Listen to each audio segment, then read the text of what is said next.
राधे राधे महाराज जी। महाराज जी आपके चरणों में कोटि कोटि प्रणाम। महाराज जी आज तक हमने कभी मदिरा आदि का सेवन नहीं किया और अपने मन को संतुलित रखा है जब भी किसी दोस्त या ऑफिस दोस्त ने हमें मजबूर किया है, परंतु जब हम अपने रिश्तेदारों ये सब के कारण हमें जड़ बुद्धि और पिछड़ी सोच का कहते हैं, तो इस स्थिति में मन को संभालने के लिए किसने महाराज जी एक क्या प्रश्न करें? किया?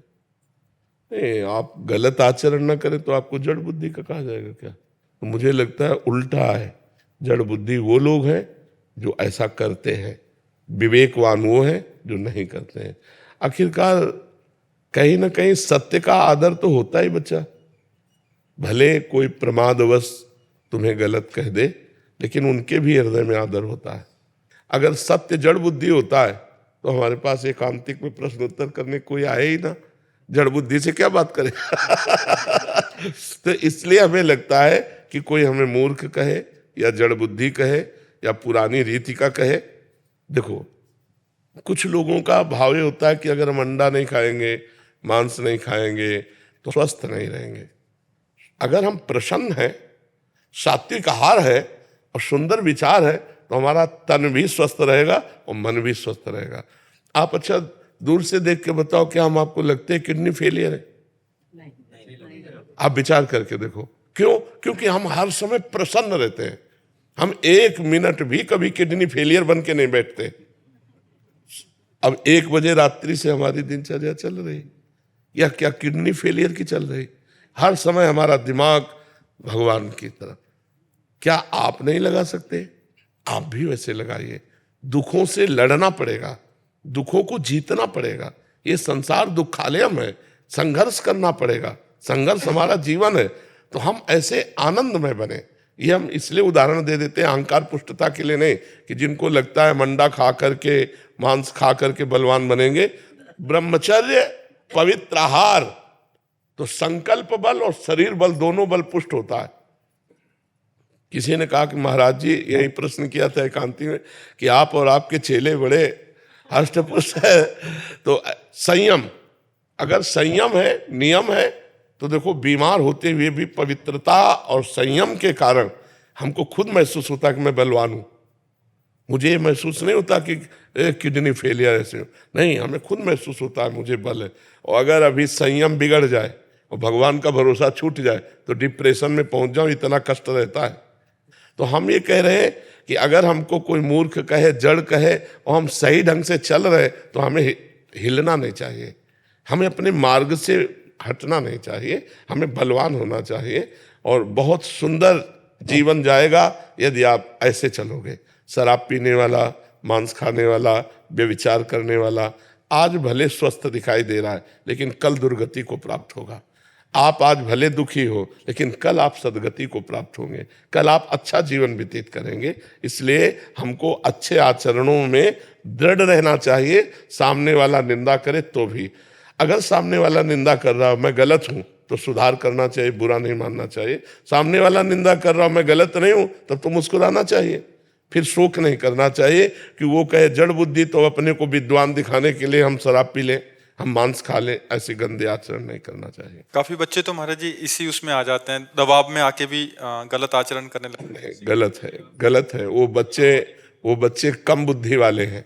प्रवीण बुद्धि अपने जीवन को गंदा न कर। अधिकांश वैसे स्तर के हो गए ना महाराज जी। देखो, शराब जो है, एक तो शास्त्र निषिद्ध है, शास्त्र रोकता है, और दूसरी बात उसमें लाभ क्या है? प्राय हमने शराबी जनों को अपने धर्म से च्युत होते देखा है। जब आप शराब के नशे में होगे तो आपका बर्ताव ठीक नहीं होगा, आपके आचरण ठीक नहीं होंगे, आपका चरित्र पवित्र नहीं होगा। और नालियों में तो पड़े आप देखते ही, नालियों में पड़े आप देखो ना, नालियों में पड़े दिखाई देते। पैसा गया, स्वास्थ्य गया, इज्जत गई। भला ऐसा क्यों?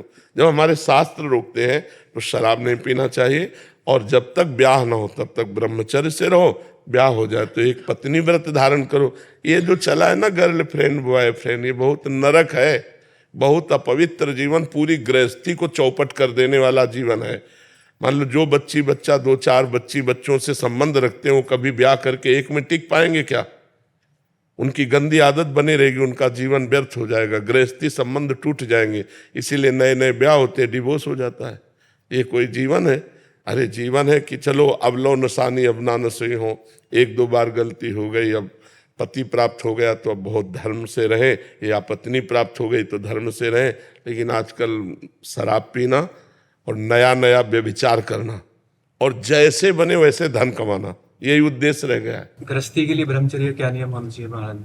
मासिक धर्म के 8 दिन बाद एक बार केवल संयोग कर सकता है, शास्त्रीय पद्धति के अनुसार।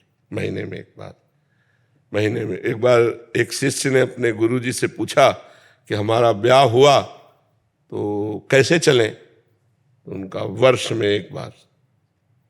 तो उनका ऐसा तो नहीं रह पाएंगे गृहस्थी में, तो उनका 6 महीने में एक बार।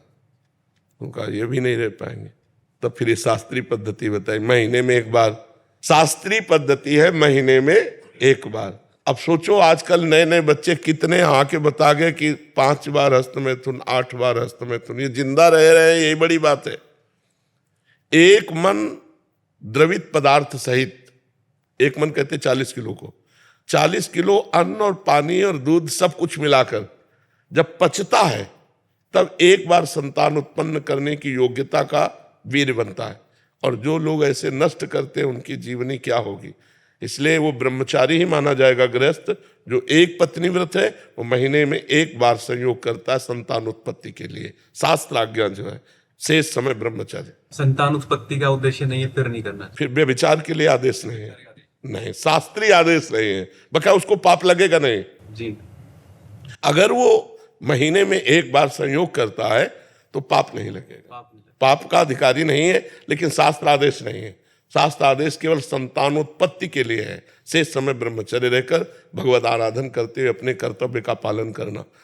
और संतान हो जाने के बाद फिर तो पूर्ण ब्रह्मचारी है। हाँ, पूर्ण ब्रह्मचारी, क्योंकि ब्रह्मचर्य, गृहस्थ, वानप्रस्थ, संन्यास अर्थात हमारे 4 पुरुषार्थ हैं, धर्म, अर्थ, काम, मोक्ष। तो हमारा लक्ष्य मोक्ष प्राप्ति भी है।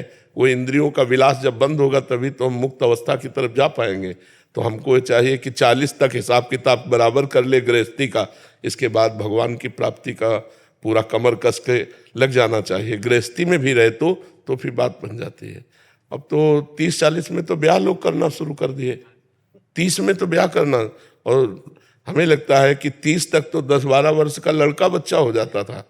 तो वही ठीक है कि आप जब वृद्धावस्था की तब पदार्पण कर रहे तो गृहस्थी संभालने लायक हो गए। ये हमारा जो क्रम था शास्त्री, वो बहुत बढ़िया था, बहुत बढ़िया था। उससे बहुत मर्यादा।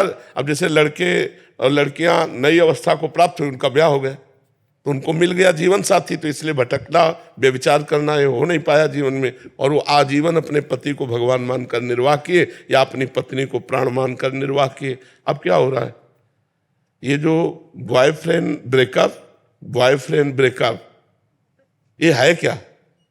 मतलब ये है क्या? कितनी गंदी बात है। अपने शरीर को हम अपवित्र कर रहे हैं। और ये बच्चे हैं, जानते हैं नहीं। खुले लिव इन रिलेशन क्या है?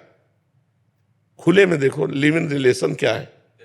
व्यभिचार, खुला व्यभिचार। ये हमारा धर्म तो नहीं है, भारत देश का धर्म नहीं, भारत देश के शास्त्रों का नहीं। भारत देश में तो एक बार हाथ पकड़ा, पाणिग्रह में आजीवन निर्वाह किया। और कितना सुंदर है, जब आप कहीं मिल रहे हो, आप कहीं मिल रहे हो तो हमारे पितरों को जल कौन देगा? जब हमारी संतान ही नहीं तो जल कौन देगा? जब कुल परंपरागत। इसीलिए बहुत पवित्र रखा जाता था शरीरों को कि हमारा उद्देश्य संतान उत्पन्न करना केवल भोग के लिए थोड़ी, हमारी पितृ परंपरा है, उनका श्राद्ध तर्पण है, हमारे पितरों के उद्धार के लिए, हमारे कुल परंपरा चलाने के लिए। अर्जुन जी भगवान से कहते हैं इसी बात को कि जब योद्धा मारे जाएंगे तो स्त्रियां दूषित हो जाएंगी, स्त्रियां दूषित होगी तो वर्ण संकर संतान होगी, वर्ण संकर संतान होगी तो पितृ को श्राद्ध लुप्त हो जाएंगे, हमारे पितर भी कैसे तरेंगे। अब ये सब कोई बातें मानना चाहिए तो भगवान की कृपा को कि आप लोग कृपा करके सुन रहे संत बातें। नहीं, कौन टीवी देखे, गंदी बातें देखे, मनमानी आचरण किए, साधु समाज या शास्त्र सम्मत बात सुनना ही लोगों को पसंद नहीं। ये तो भगवान की कृपा है कि इस समय लोग सुनना चालू कर दिए कि चलो सुन रहे हैं और मान भी रहे, हमें लगता है मान भी रहे, सुधर भी रहे। इसलिए हम बड़ा एहसान मानते हैं अपने देशवासियों का कि हमारी बात सुन रहे हैं, मान रहे हैं, हमारे ऊपर एहसान कर रहे हैं। हमारा जीवन धन्य हो रहा है कि आपका जीवन धन्य हो गया तो हमारा जीवन धन्य हो गया, हमारा बोलना सार्थक हो गया, हमारा बाबा जी बनना सार्थक हो गया। महाराज जी रील के अंदर आप या आते हो, आप इसे कुछ दूसरा आता ही नहीं है, तो देखें ही क्या दूसरा। रील में आप ही आते हो कह रहे हैं। हाँ, भगवान की इच्छा है, भगवान ने ऐसी कृपा कर दिए कि समाज को मंगल में बनाना चाहते हैं, इसलिए वो नहीं। कौन माने बच्चा साधु महात्माओं की बातें, तो कौन माने आप बताओ? अपने बाप की तो कोई मानता नहीं, बाबा जी की कौन माने? ये तो भगवान की कृपा है कि लोग सुन रहे हैं और मान रहे हैं।